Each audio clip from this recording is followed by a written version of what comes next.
В начале текущего года в Гудауте были начаты работы по реконструкции опор и линий, выводящих электроэнергию в город с подстанции Гудаута 110 кВт. Старые столбы и линии, которые были установлены еще в 70-х годах, были в аварийном состоянии. В период пикового потребления электроэнергии они являлись причиной частого отключения света.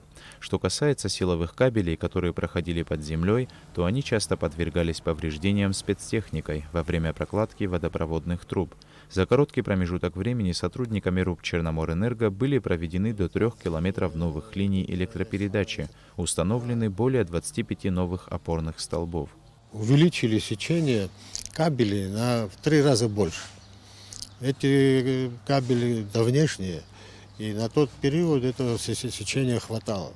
А сейчас, учитывая, что лет за 10 на 100% увеличились нагрузки. Приняли решение, чтобы не рыть, не прокладывать кабели. Мы вышли на воздух, выход с подстанции кабельный, и дальше идет то, что вы видите, воздушный.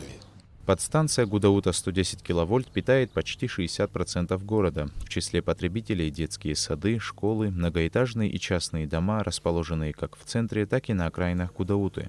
Для лучшей производительности трансформаторов подстанции специалисты также произвели замену необходимых запчастей.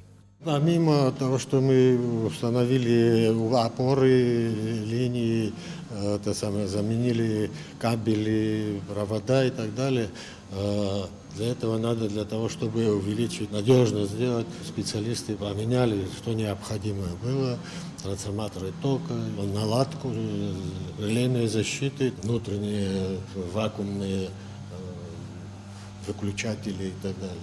Установка новых опор и линий электропередачи, а также закуп новых запчастей для оборудования подстанции Гудаута 110 кВт были произведены за счет средств РУП «Черноморэнерго». По словам специалистов, после выполнения работ качество электроэнергии, поступающей потребителям, увеличилось в разы, а отключение света происходит в редких случаях. Саид Джарсали, Алексей Баструков, Абхазское телевидение.